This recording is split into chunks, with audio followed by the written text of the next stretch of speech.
വികാസത്തിൻ്റെ അടുത്ത തലമാണ് വൈകാരിക വികാസം അല്ലേ. വൈകാരിക തലം, ഇമോഷണൽ ഡെവലപ്മെൻറ്റ്. ഒരു കുട്ടിയെ സംബന്ധിച്ചിടത്തോളം വളരെ പ്രധാനപ്പെട്ട ഒരു വികാസമാണെന്ത്, വൈകാരികപരമായിട്ടുള്ള വികാസം അല്ലേ. കുട്ടിയുടെ വൈകാരിക വിദ്യാഭ്യാസത്തെ സംബന്ധിച്ചിടത്തോളം വളരെ പ്രാധാന്യം അർഹിക്കുന്ന ഒന്നാണ് കുട്ടികളുടെ വൈകാരികപരമായിട്ടുള്ള വികാസം എന്ന് പറയുന്നത്. അപ്പോൾ ഇമോഷണൽ ഡെവലപ്മെൻറ്റ്, ഇമോഷൻസ് എന്നൊക്കെ പറഞ്ഞാൽ എന്താണ് ഇമോഷൻ എന്ന് പറഞ്ഞാൽ?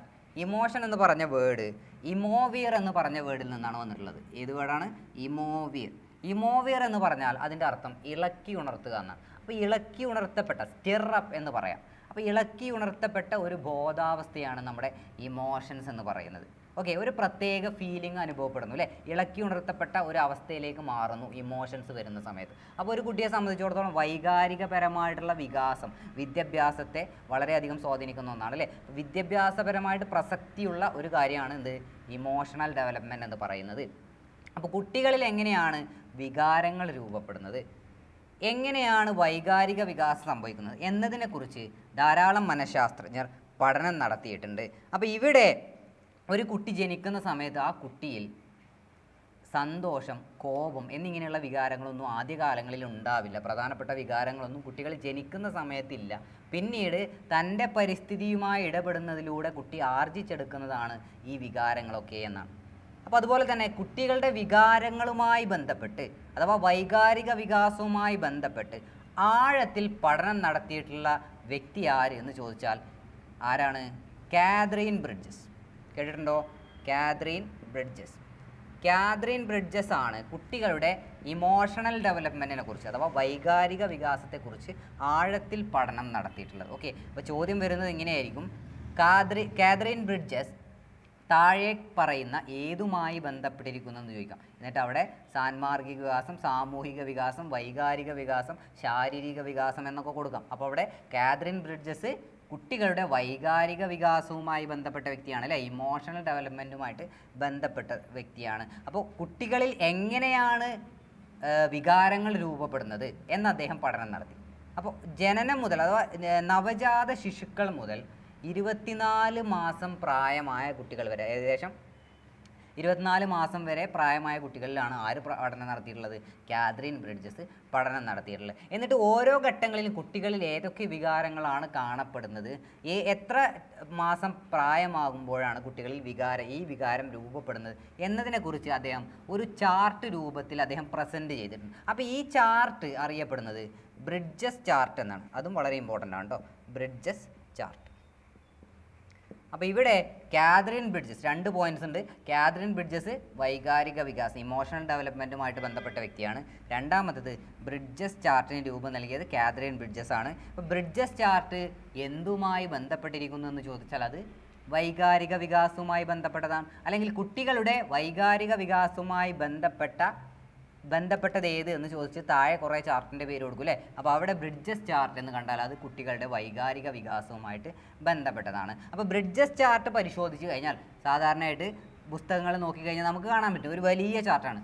ബ്രിഡ്ജസ് കുട്ടികൾ ഓരോ മാസം പ്രായം 3 മാസം പ്രായമാകുമ്പോൾ ജനിക്കുന്ന സമയത്ത്, പിന്നീട് 3 മാസം, പിന്നീട് 6 മാസം, 12 മാസം, 18 മാസം, ഇങ്ങനെ ഈ മാസങ്ങളിലൊക്കെ കുട്ടികളിൽ എന്തൊക്കെ വികാരങ്ങളാണ് കാണപ്പെടുന്നത് എന്നതിനെക്കുറിച്ച് ഡീറ്റെയിൽ ആയിട്ടുള്ള ഒരു ചാർട്ടാണ്. ഓക്കെ, അപ്പോൾ ഇത് ഗൂഗിൾ ചെയ്താൽ തന്നെ നമുക്ക് ഈ ചാർട്ട് കിട്ടും. നമ്മൾ ഇവിടെ പഠിക്കാൻ പോകുന്നത് ഓരോ ഘട്ടങ്ങളിൽ കാണപ്പെടുന്ന പ്രധാനപ്പെട്ട വികാരങ്ങൾ ഏതൊക്കെയാണ് എന്നതിനെക്കുറിച്ച് മാത്രമേ നമ്മൾ ഡിസ്കസ് ചെയ്യുന്നുള്ളൂ. ഓക്കെ, അപ്പോൾ ഏതൊക്കെയാണ് കുട്ടികളിൽ കാണപ്പെടുന്ന വികാരങ്ങൾ എന്ന് നമുക്ക് നോക്കാം. ഓക്കെ, ബ്രിഡ്ജസ് ചാർട്ട് നമ്മൾ പരിശോധിക്കുകയാണെങ്കിൽ നമുക്ക് അതിൽ നിന്നും എത്തിച്ചേരാൻ പറ്റുന്ന അനുമാനങ്ങൾ എന്തൊക്കെയാണെന്ന് ചോദിച്ചാൽ, കുട്ടികൾ ജനിക്കുന്ന സമയത്ത് കാതറീൻ ബ്രിഡ്ജസ് പറയുന്നത് അവരിൽ ഒരു തരം എക്സൈറ്റ്മെൻറ്റ് മാത്രമേ കാണുന്നുള്ളൂ. അപ്പോൾ കുട്ടികൾ ജനിക്കുന്ന സമയത്ത് ഒരു എക്സൈറ്റ്മെൻറ്റ് മാത്രമേ ഉള്ളൂ, അഥവാ ഒരു തരം വിക്ഷോഭം മാത്രമേ കുട്ടികളിലുള്ളൂ. ആ ഒരു വികാരം മാത്രമേ ഉള്ളൂ. മറ്റു വികാരങ്ങളൊന്നും കുട്ടികളിൽ കാണപ്പെടുന്നില്ല. പിന്നീട് 3 മാസം പ്രായമാകുമ്പോൾ 3 മാസം പ്രായമായി കഴിഞ്ഞാൽ പിന്നീട് ഈ വിക്ഷോഭത്തിൽ നിന്നും അസ്വസ്ഥ്യം, ഉല്ലാസം എന്നിങ്ങനെ രണ്ടായിട്ട് ഇത് വേർപിരിയുന്നു എന്നുള്ളതാണ്. അഥവാ ഡിസ്ട്രസ് ആൻഡ് അതുപോലെ ഉല്ലാസം അല്ലേ, ഇങ്ങനെ രണ്ടായിട്ട് തിരിയുന്നു എന്നാണ് അദ്ദേഹം പറയുന്നത്. 3 മാസം പ്രായമായി കഴിഞ്ഞാൽ കുട്ടികളിൽ കാണപ്പെടുന്ന വികാരങ്ങൾ ഏത് എന്ന് ചോദിച്ചാൽ അസ്വസ്ഥ്യം, അതുപോലെ ഉല്ലാസം. ഇനി 6 മാസം പ്രായമായി കഴിഞ്ഞാൽ ഇതിൻ്റെയൊക്കെ കൂടെ തന്നെ ഈ വികാരങ്ങളൊക്കെ കുട്ടികളിൽ കാണപ്പെടുന്നു. ഇതിൻ്റെ കൂടെ പുതിയതായിട്ട് എന്ത് ചെയ്യുന്നു? ഭയം, വെറുപ്പ്, കോപം എന്നിങ്ങനെ വീണ്ടും വികാരങ്ങൾ രൂപപ്പെടുന്നു. ഈ അസ്വസ്ഥത്തിൽ നിന്നാണ് ഈ വികാരങ്ങൾ പിന്നീട് രൂപപ്പെടുന്നത് അല്ലേ. അപ്പോൾ ഈ ചോദ്യം വരുന്നത് ഈ ഒരു രീതിയിലായിരിക്കും. 6 മാസം പ്രായമാകുമ്പോൾ കുട്ടികളിൽ കാണപ്പെടുന്ന വികാരങ്ങൾ ഏതൊക്കെ എന്ന് ചോദിക്കാം. ഇല്ലെങ്കിൽ കോപം എന്ന വികാരം കുട്ടികളിൽ കാണപ്പെടുന്നത് ഏത് ഘട്ടത്തിലാണ്, ഏത് പ്രായത്തിലാണ്?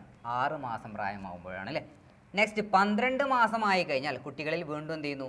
പ്രഹർഷം, അതുപോലെ സ്നേഹം എന്നിങ്ങനെ പുതിയ വികാരങ്ങൾ രൂപപ്പെടുന്നു. ഓക്കെ, 12 മാസമാകുമ്പോഴാണ് കുട്ടികളിൽ പ്രഹർഷം, അതുപോലെ സ്നേഹം എന്നീ വികാരങ്ങൾ രൂപപ്പെടുന്നത്. പിന്നീട് 18 മാസം പ്രായമായി കഴിഞ്ഞാൽ അസൂയ, മുതിർന്നവരോടുള്ള സ്നേഹം, കുട്ടികളോടുള്ള സ്നേഹം എന്നിങ്ങനെ രൂപപ്പെടുന്നു. ഇവിടെ പോസിറ്റീവായിട്ടുള്ള ഇമോഷൻസ് ആണെങ്കിൽ അതൊക്കെ രൂപപ്പെടുന്നത് ഉല്ലാസത്തിൽ നിന്നാണ്.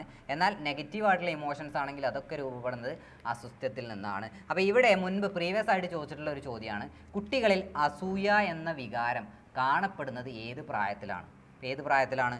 18 മാസം പ്രായമാകുമ്പോഴാണ് അല്ലേ.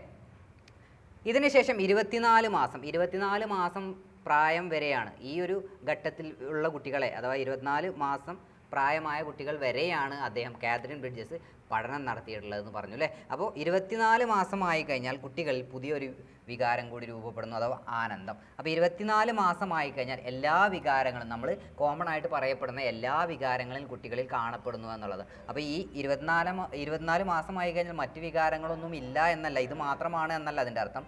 എല്ലാ വികാരങ്ങളും ഉണ്ട്, അതിൻ്റെ കൂടെ ആനന്ദം എന്ന പുതിയൊരു വികാരം കൂടി കാണപ്പെടുന്നു എന്നുള്ളതാണ്. അപ്പോൾ കുട്ടികളുടെ വൈകാരിക വികാസവുമായി ബന്ധപ്പെട്ട് പഠനം നടത്തിയത് ആരാണ്?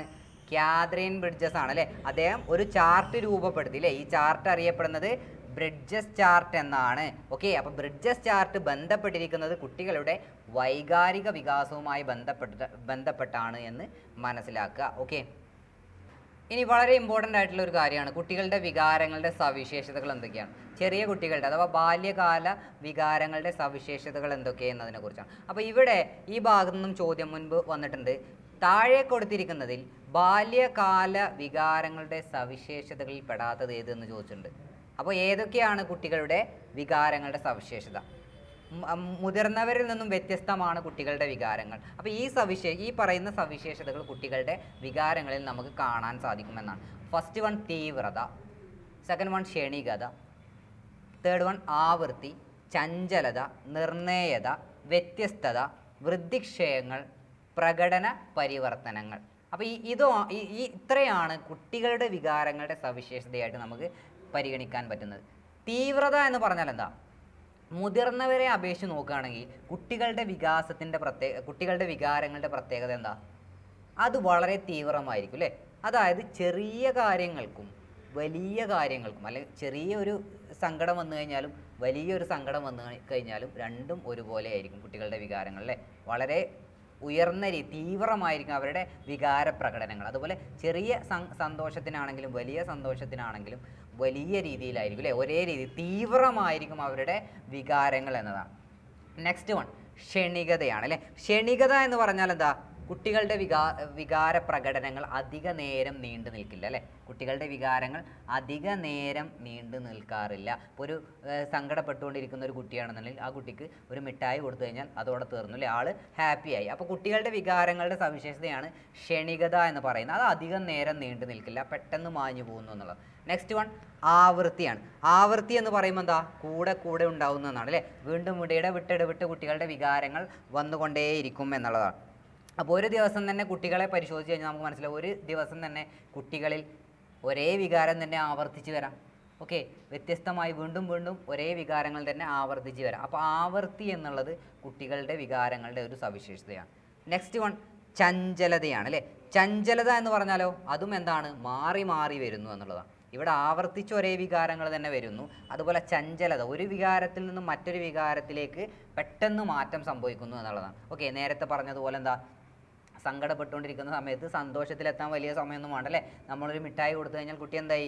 സന്തോഷത്തിലായി. അപ്പോൾ ഇവിടെ ചഞ്ചലത എന്ന് പറയുന്നത് കുട്ടികളുടെ വികാരങ്ങളുടെ ഒരു പ്രധാനപ്പെട്ട സവിശേഷതയാണ്. Okay, next one നിർണേയത.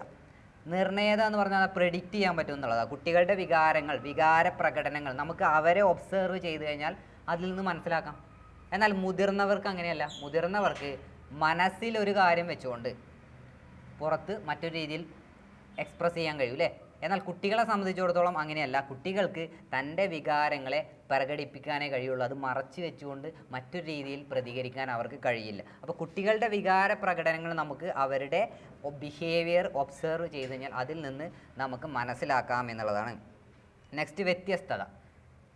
വ്യത്യസ്തത എന്ന് പറഞ്ഞാൽ കുട്ടികളുടെ വികാര പ്രകടനങ്ങൾ വ്യത്യസ്തത കാണപ്പെടുന്നു. അതുപോലെ വൃദ്ധിക്ഷയങ്ങൾ സംഭവിക്കുന്നു. ചില വികാരങ്ങൾ ചില കാലഘട്ടങ്ങളിൽ എന്താണ് വളരെ ഉയർന്ന തോതിലായിരിക്കും. എന്നാൽ മറ്റ് കാലങ്ങളിൽ ചിലപ്പോൾ ആ വികാരം അത്ര കാഠിന്യം ഉണ്ടായിരിക്കണമെന്നില്ല. ചിലപ്പോൾ ആദ്യകാലങ്ങളിലൊക്കെ കുട്ടികളിൽ കാണപ്പെടുന്ന വാശി, ദേഷ്യം, കോപം ഇങ്ങനെയുള്ള ഈ വികാരങ്ങളൊക്കെ ആദ്യം ഒരു കാലഘട്ടത്തിൽ വളരെ ഉയർന്ന തോതിലായിരിക്കും അല്ലേ. പിന്നീട് കുട്ടികളിൽ അത് പിന്നീട് ക്രമേണ എന്ത് ചെയ്യുന്നു, പ്രായം കൂടുന്നതിനനുസരിച്ച് മാറ്റം സംഭവിക്കും, വൃദ്ധിക്ഷയങ്ങൾ സംഭവിക്കുന്നു എന്ന് പറയാം. പിന്നീട് ശിശുക്കളുടെ വികാരങ്ങളിൽ പ്രകടന പരിവർത്തനങ്ങൾ കാണപ്പെടുന്നു. കുട്ടികൾ പ്രകടിപ്പിക്കുന്നതിൽ മാറ്റം സംഭവിക്കുന്നു. അഥവാ ചില കുട്ടികൾ നല്ല രീതിയിൽ വികാരങ്ങളെ പ്രോസസ്സ് ചെയ്യാൻ പഠിക്കും. ഏത് വികാരം എപ്പോൾ പ്രകടിപ്പിക്കാൻ പറ്റിയ സന്ദർഭമാണോ എന്നൊക്കെ കൃത്യമായിട്ട് കുട്ടികൾ പ്രോസസ്സ് ചെയ്യും. ഇങ്ങനെ നല്ല രീതിയിൽ പ്രോസസ്സ് ചെയ്യാൻ, സംസ്കരിക്കാൻ തൻ്റെ വികാരങ്ങളെ പഠിച്ച ഒരു കുട്ടിയെ സംബന്ധിച്ചിടത്തോളം നല്ല രീതിയിലുള്ള വൈകാരികപരമായിട്ടുള്ള വികാസം സംഭവിക്കും അല്ലേ. എന്നാൽ പ്രോസസ്സ് ചെയ്യാൻ പറ്റാത്ത കുട്ടികൾ, അല്ലെങ്കിൽ നല്ല രീതിയിൽ തൻ്റെ വികാരങ്ങളെ സംസ്കരിക്കാനും മനസ്സിലാക്കാനും പറ്റാത്ത കുട്ടികളാണെങ്കിൽ പിന്നീട് വ്യത്യസ്തമായ മാനസിക പ്രശ്നങ്ങൾ അല്ലേ, വൈകാരികപരമായ പ്രശ്നങ്ങൾ അവർ അനുഭവിക്കേണ്ടി വരും. അപ്പോൾ കുട്ടികളുടെ വികാരങ്ങളുടെ സവിശേഷതകൾ എന്തൊക്കെയാണ്? തീവ്രമായിരിക്കും, ക്ഷണികമായിരിക്കും, ആവർത്തിച്ചുണ്ടാവുന്നു, ചഞ്ചലത കാണപ്പെടുന്നു, നിർണ്ണയിക്കാൻ പറ്റും, വ്യത്യസ്തത നമുക്ക് കാണപ്പെടുന്നു, വൃദ്ധിക്ഷയങ്ങൾ സംഭവിക്കുന്നു, ചില വികാര പ്രകടന പരിവർത്തനങ്ങൾ കാണപ്പെടുന്നു. ഇത്രയാണ് കുട്ടികളുടെ വികാരങ്ങളുടെ സവിശേഷതകൾ. അപ്പോൾ താഴെ കൊടുത്തതിൽ കുട്ടികളുടെ വികാരങ്ങളുടെ സവിശേഷതയിൽ ഉൾപ്പെടുന്നത് ഏത് എന്ന് ചോദിക്കാം, ഉൾപ്പെടാത്തത് ഏത് എന്നൊക്കെ ചോദ്യം വരാം. ഓക്കെ, അപ്പോൾ ഇത്രയാണ് പ്രധാനപ്പെട്ട കുട്ടികളുടെ വികാരങ്ങളുടെ സവിശേഷതകളായിട്ട് നമ്മൾ പരിഗണിക്കുന്നത്. ഓക്കെ.